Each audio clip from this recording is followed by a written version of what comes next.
Thanks for the opportunity of introducing you to my book, Secrets of Owning Your Swing, The Power 3 Golf Approach. I believe every golfer would truly love to own his or her swing. And to do that, we need to understand how our body mechanics are constructed. Secrets of Owning Your Swing shows you that there's 12 biomechanical features that all golf swings possess. Each feature has 3 options, and only one of those options fits you. Identify and incorporate the 12 feature options that fit your body mechanics, and you'll be able to own your golf swing. Today, we're going to cover 4 of those features. They are your swing linkage, your swing slotting, your postural release, and your arc management. Keep in mind as we cover these features and their options that everything happens in a matter of degrees. What that means is that some of you are going to find out that your biomechanics are aligned in between the standard options that I'm going to show in the pictures today. That's okay. If you are interested in learning more about how this system works, you can always read the book and it will explain these features in more detail. Your swing linkage feature has to do with the timing between your arms and your body. What we'll find out is some golfers are going to deliver the whole right side, right arm, hand, and club together as one unit. I call that rear linkage. Other golfers are going to deliver the swing with the hands on the center line of the body and the arms more centered in front of the body. I call that center linkage. And other golfers will find out that they deliver the swing with the hands and the left arm more lined up with the front side of the body. I call that front linkage. To train the swing linkage feature, I often have golfers use a preset wrist drill. In this sequence, I've preset my hands right off the right side of my body. That establishes the rear linkage alignment. From there, all I have to do is turn to the top of the backswing, then return to the rear linkage position as I move into delivery. As I move from delivery through impact, I'm going to make sure that my whole right side works through the ball as one unit. Right foot, right knee, right hip, right shoulder, right arm, right hand, and club all move through the ball as one unit.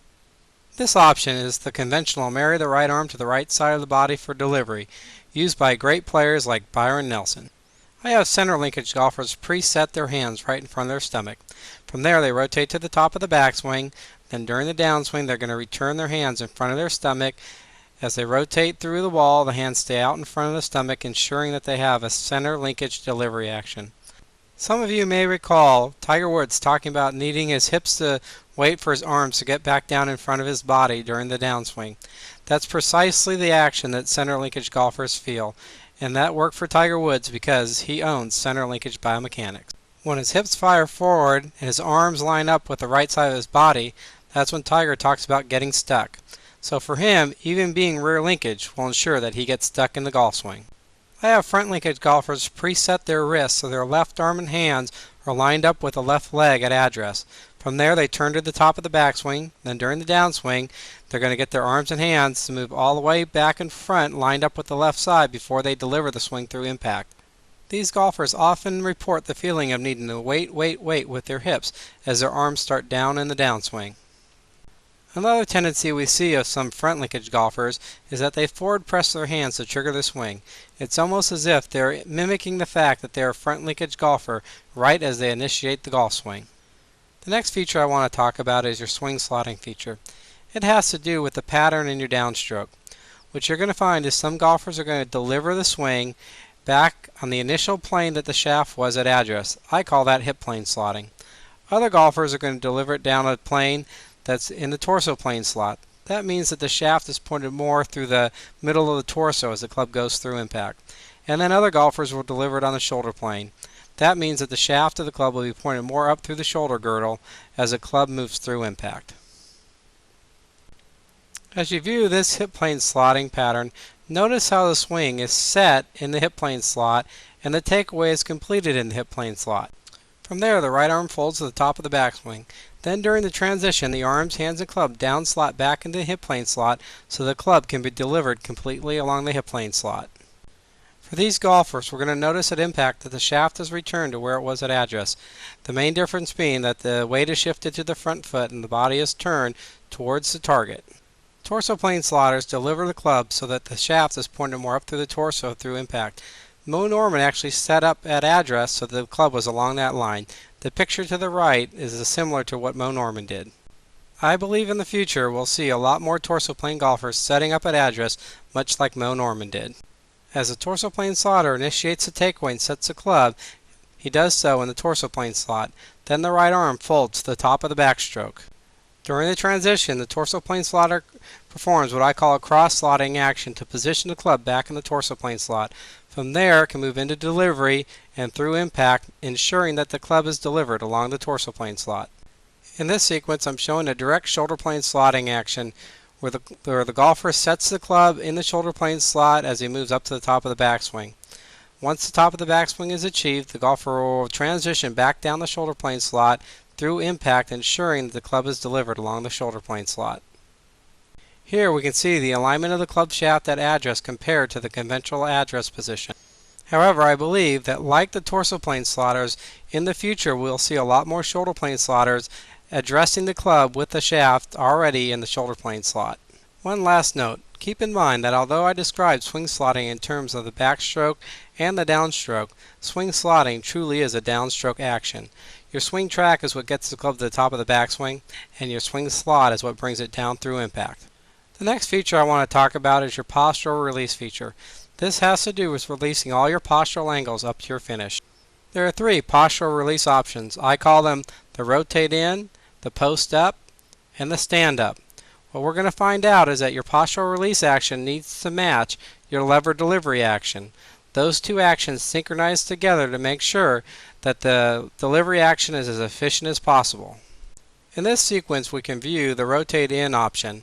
It's the traditional view of how we want to rotate through the ball. The idea is that we want to maintain our postural angles until we've rotated through impact and into our full extension.